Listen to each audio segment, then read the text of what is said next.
500,000 workers regularized since Duterte signed Dole, Manila, Philippines. 500,000 workers have been regularized since Labor Day last year when President Rodrigo Duterte signed an executive order to protect the workers' right to security of tenure, according to the Department of Labor and Employment, Dole. The President issued Executive Order, PO, number 51 in the absence of a congressional measure that would put an end to the unfair labor practice of contractualization, one of his campaign promises. The EO was heavily criticized by labor groups, describing it as useless for omitting the crucial provision declaring direct hiring as the norm. Despite the reaction, 435,188 workers have been regularized by their employers since 2016, Dole records showed. Most of them, or 320,999, became regular employees in private companies only last year following the EO's release, said Assistant Labor Secretary Benjo. But Josua Mata, Secretary General of the Sentro Nagkakaisa at Progresibong Manggagawa, said the Dole should not make such a bold claim because what the EO did was only to ensure that workers would not be laid off if their company was issued a compliance order by the department.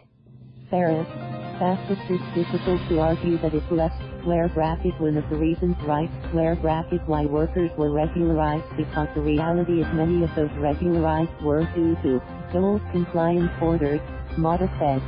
Of the number of workers regularized, 3/4, or 310,759, were voluntarily regularized, noted Benavidez.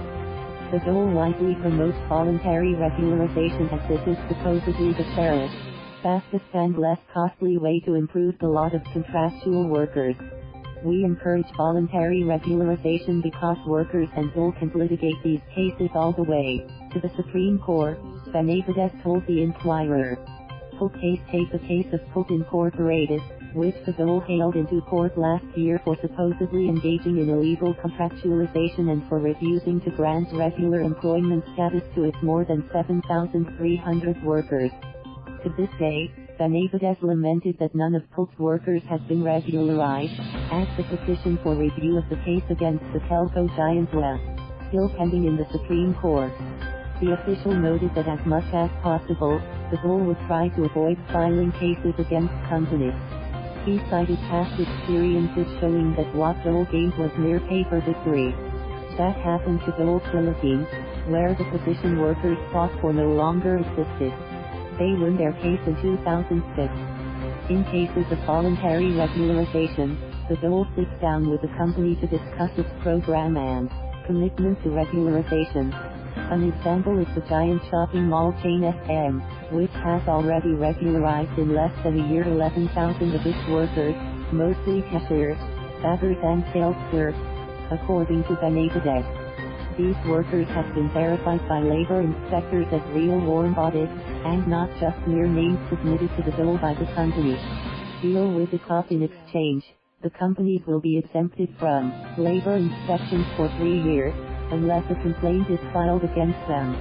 Labor groups assailed the deal as a ploy to force the passage of Senate Bill No. 1826, which will help put an end to the long-standing problem of contractualization. The chair of the Nagkakaisa Labor Coalition noted that while his group was not against the voluntary regularization program, it did not agree with the fact that companies should be encouraged to do something that they should have done in the first place. The Dole appears to condone the illegal left square bracket practices right square bracket of some employers in its grant of immunity from inspection, said Sonny Matula, the coalition head and a senatorial candidate. It said inspections will be done if there are complaints, but most of our workers do not complain. Our workers are left in a pitiful situation, Matula said. Overloaded inspectors. Benavidez said the agreement would have made work easier for the Dole's overloaded inspectors since Ecop would police its ranks. Nonetheless, he said, the Labor Department was still meeting with labor groups to explain the deal's benefit to workers. For the Associated Labor Unions Trade Union Congress of the Philippines, the figures that the Dole is presenting to the public and its discussions with companies on the voluntary regularization of employees are mere smokescreens to cover its failure to curb illegal contractualization. Thank you for watching. Please subscribe.